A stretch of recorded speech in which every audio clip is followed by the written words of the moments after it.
Imagine coming home from work one day, your mortgage is paid, your bills are current, but there's a stranger's lock on your door.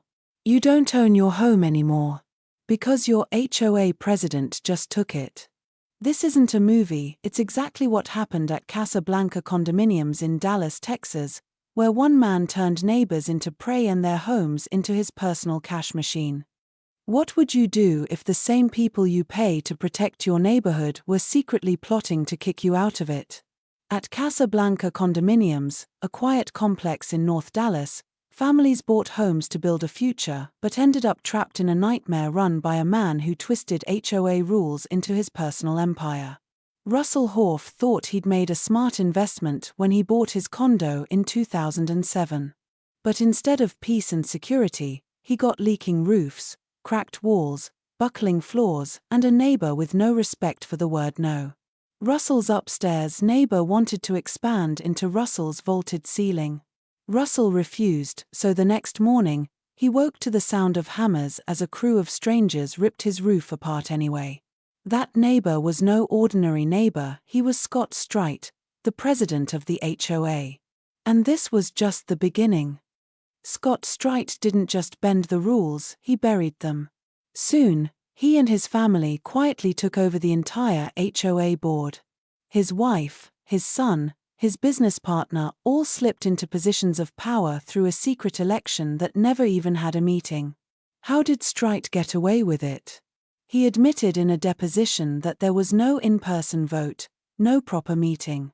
He simply held an internet poll, collected the votes himself, and declared himself president. With control locked in, he dropped the hammer on every homeowner's wallet.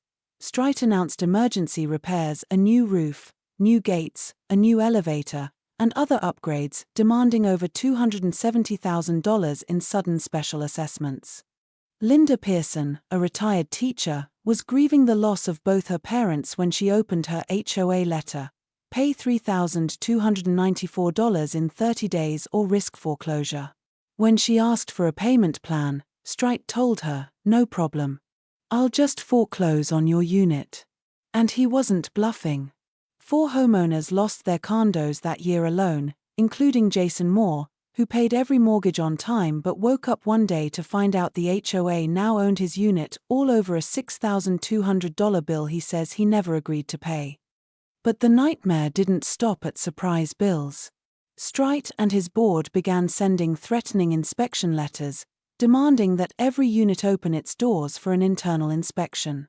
Owners were told their appliances must match, their walls must be smooth and bubble-free, their countertops flawless, or they'd face daily fines of $200, with the threat of foreclosure if they didn't pay up fast.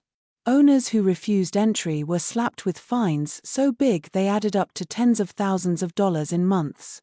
Many believe it was all a scheme to push people out so Strite could scoop up more units for himself cheap.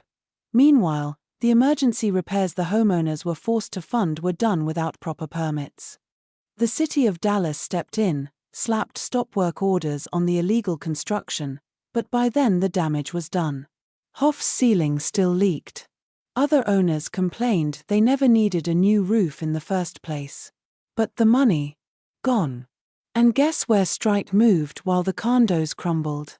Into a brand new 6,000 square foot mansion, conveniently listed as the HOA's new property management address.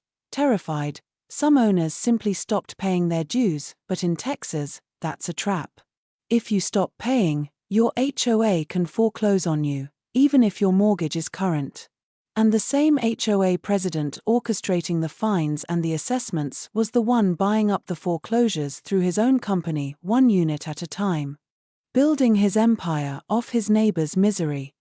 But Russell Hoff and a few brave residents had enough. They lawyered up, filing lawsuits against Strite, the HOA board, the property management companies, even the construction companies. They claimed the elections were rigged, the assessments illegal, the fines abusive, and the entire board a corrupt racket hiding behind HOA authority to steal homes and ruin lives. But fighting back isn't cheap, and Strite knew it.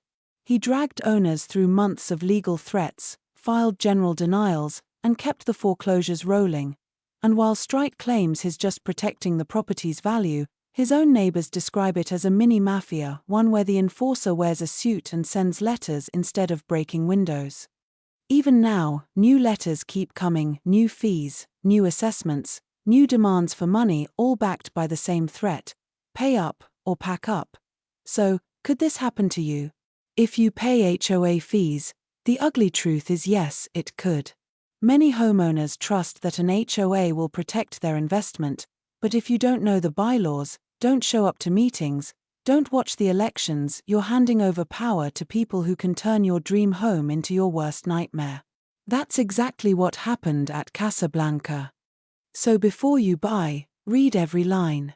Before you vote, ask for proof. And if your HOA starts acting like a kingpin instead of a caretaker, don't wait for someone else to stop them.